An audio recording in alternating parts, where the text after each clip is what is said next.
I wasn't invited to the family gathering, in the very house I'd helped pay for with my own money. But what really stopped me cold wasn't my son's silence.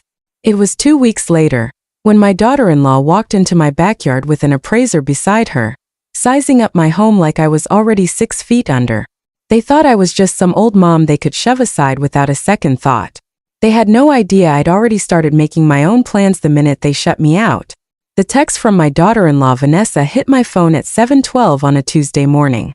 "Eleanor, we decided to keep the family get-together small this year. Just the 3 of us and the kids. You understand, right? You probably need your peace and quiet anyway." I was sitting in my kitchen in a quiet suburb outside Chicago, sipping coffee that had already gone lukewarm. It wasn't a shock. More like a confirmation of something I'd been sensing for a while. Ever since my husband passed 3 years ago, Vanessa had been slowly taking over. My son Ryan never said a word when she made the calls. He never did. I set the phone down. I'm 64. A retired accountant. I don't cry over text messages. I analyze them.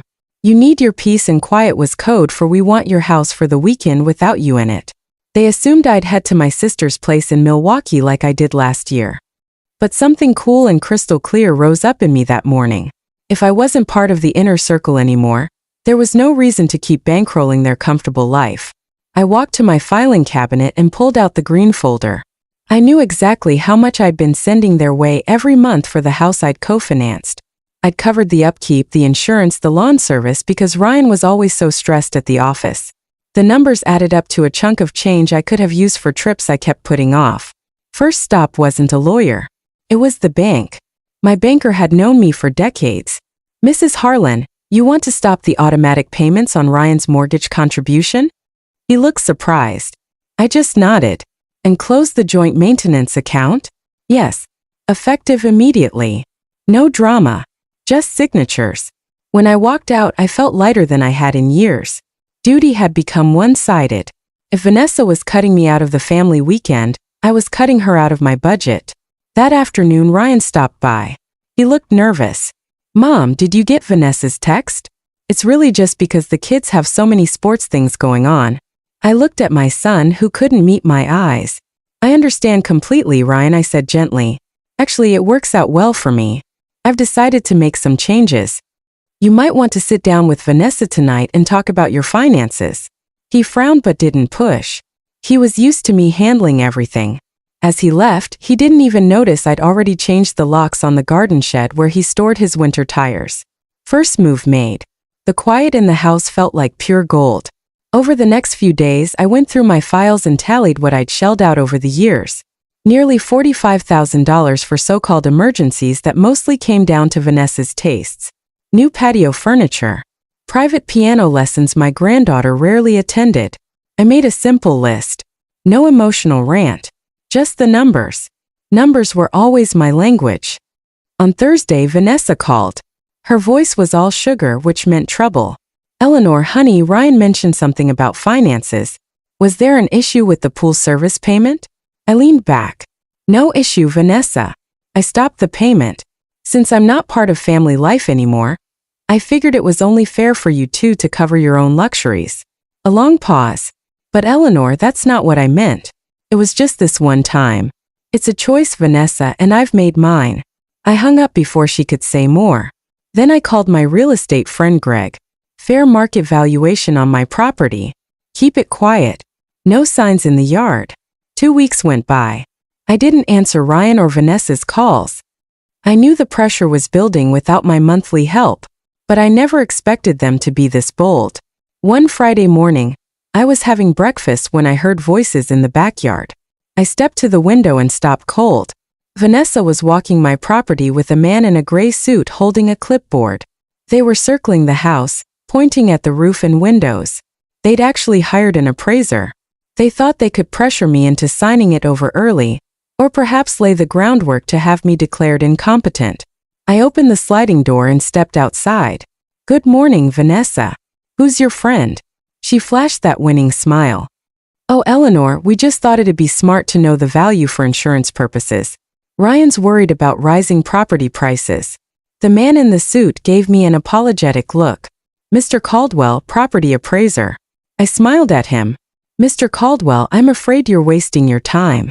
This house isn't for sale by anyone else, and my daughter-in-law has no authority over this property whatsoever. Vanessa went pale. Eleanor, don't be like that. We're just trying to help. Help? By appraising my house behind my back? Please leave. Now. I pulled out my phone and called my neighbor Mr. Reynolds, a retired cop. He appeared at the side gate within seconds. He didn't have to say a word. His presence was enough. Mr. Caldwell apologized and headed for the street. Vanessa glared at me with undisguised contempt. You'll regret this. We're your only family. That's exactly the point, Vanessa, I said quietly. Real family doesn't shut someone out just to keep their money. She stormed off. I knew the war was officially on, but I held the stronger position. That Monday, I met Greg again with my decision made. I've got the purchase agreement ready, Eleanor. Young couple from Milwaukee. They want to move in right away and take it as is. I signed the papers. I also kept a lifetime right to one of my smaller rental units up north that Greg managed. The plan was coming together cleanly. Ryan called that afternoon, sounding desperate. Mom, what's going on? We've got bills we can't pay. The bank froze our account. We're overdrawn. Ryan, you're 38 years old. If you've built your life to depend on your mother's money, that's on you. He tried guilt. The kids. The get-together was just Vanessa's idea. And you stayed quiet. Silence is agreement. I ended the call. Then I went to the basement and shut off the main water valve to the in-law suite he used for his online business without paying rent or utilities. I told him months ago to clear it out. I texted him a photo of the locked door. Just the date and the deadline. 3 days. He never showed up. On the 4th day, a moving truck arrived. I'd hired a crew to clear the basement and take everything to storage in Ryan's name, with me covering the first month. After that, the bills would go straight to him.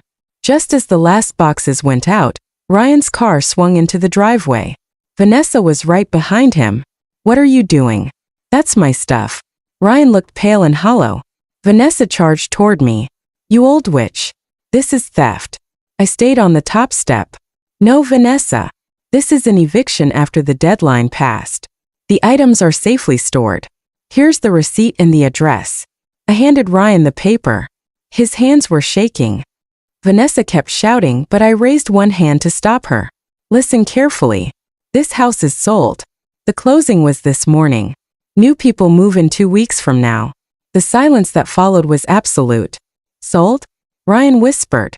But my inheritance. You already spent your inheritance over the last 10 years, Ryan. In monthly checks and favors. Whatever's left is for my retirement.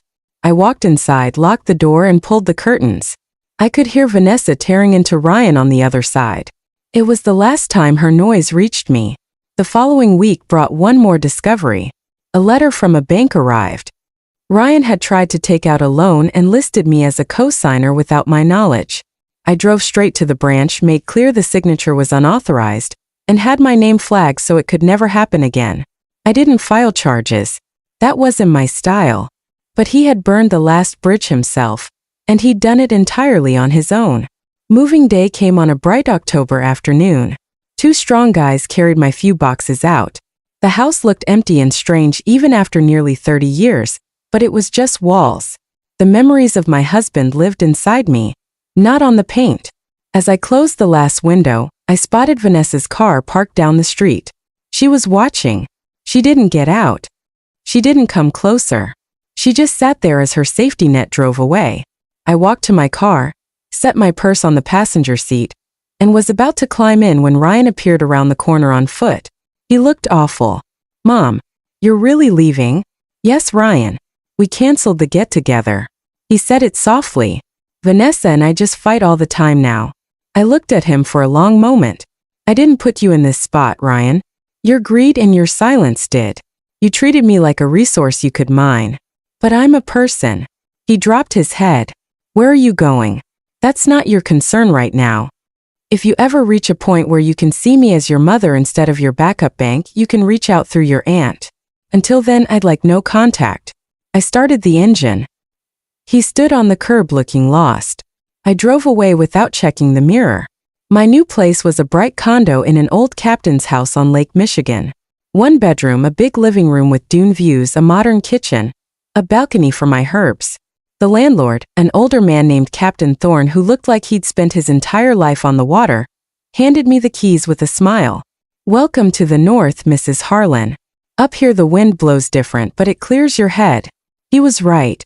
For the first few days I did nothing but walk along the beach, watching the seagulls and the gray, restless water. I bought fresh fish at the harbor and cooked for myself. It wasn't lonely. It was peaceful. Every picture I hung, every dish I placed in the cabinet was my choice. The money from the house sale was invested. My budget was mine alone. My retirement was fully funded without asking anyone for a single thing. About a month in, a handwritten letter arrived from Ryan. No whining about money this time. Just that he'd moved out. He and Vanessa had separated. He was in a small apartment near his office. "I only just realized how much I let myself get twisted around," he wrote. I set the letter on the table. It was a start. But words had always come easy to Ryan. Actions would have to prove it. I didn't answer right away. I stepped onto the balcony and breathed in the cold night air, and felt something I hadn't felt in years. Pride. Clean and uncomplicated. 6 months later, spring had arrived on Lake Michigan. Wildflowers in the dunes. Tourists filling the cafes. I was at my favorite spot by the harbor reading the paper when a familiar car pulled into the lot. Ryan. Alone. He tracked me down through my sister. I'd agreed to meet. He looked healthier. More grounded. We didn't talk about Vanessa. We didn't talk about money. He told me about his job and paying down his debts on his own. "It's tough, Mom, but it feels better than before." "That's how it works," I said. "Responsibility is the price of freedom." We walked along the water for a long time. No tearful reunion. No dramatic scene. Just two adults figuring out how to meet each other as equals. He stayed at a nearby inn and drove back the next morning. He didn't ask for money. I didn't offer any. As his car disappeared over the horizon, I knew I'd done the right thing. If I hadn't pulled the brake when I did, we both would have sunk. Me financially and him as a man. Now I stood on the northern sand, 65 years old, with my feet planted firmly and my accounts entirely my own. My home was small. My boundaries were ironclad. My life was honest. I turned and headed back to the captain's house. The wind was at my back. I wasn't just someone's mother or mother-in-law anymore. I was Eleanor, and I had finally come home. Sometimes losing your spot in the family is exactly how you find yourself again.